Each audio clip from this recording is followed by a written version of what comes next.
قوتی تو از جام به ایمان بره تو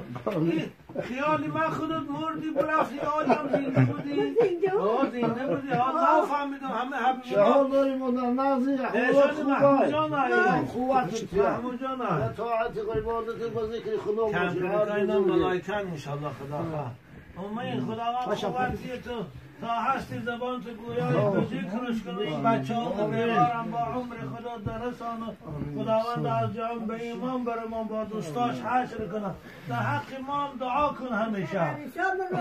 خدا خیر دعای شما اجابت میشه پیغمبر خدا میش کمپیرگاه رنگی ختم دیدن دعا طلب میکردن براشون خدا اینا نگه دارم شان نوردین جان زیارت تا مونده ما خیلی آشناش نشکفتم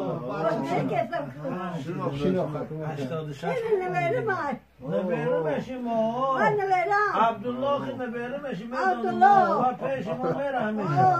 عبدالله جان اخی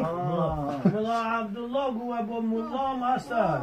حب بزرگه خدا خواهد تو مردن نداری بچه ها علی نماز و علی حج و حاجی نبیرا علی قرآن خدا خواهد دیگه تو مردن نداره همیشه زنده هستی خدا قوتی بچه ها رو نگهبان شما ملا عبدالله این برام این خاندان در خدا فیض و برکاش عطا کنه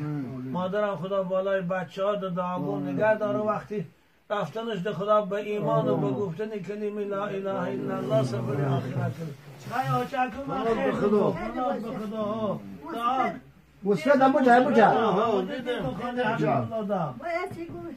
به قوت بوده حالی وقت موسیقی بیتم نوزه خدا که 92 رفتون گفت وای 92 تو 86 عمر خوش رو دیده 70 سال اجایی این کاری هر که نیست این بزرگی خیر خدا گوش میگه بده گفتیم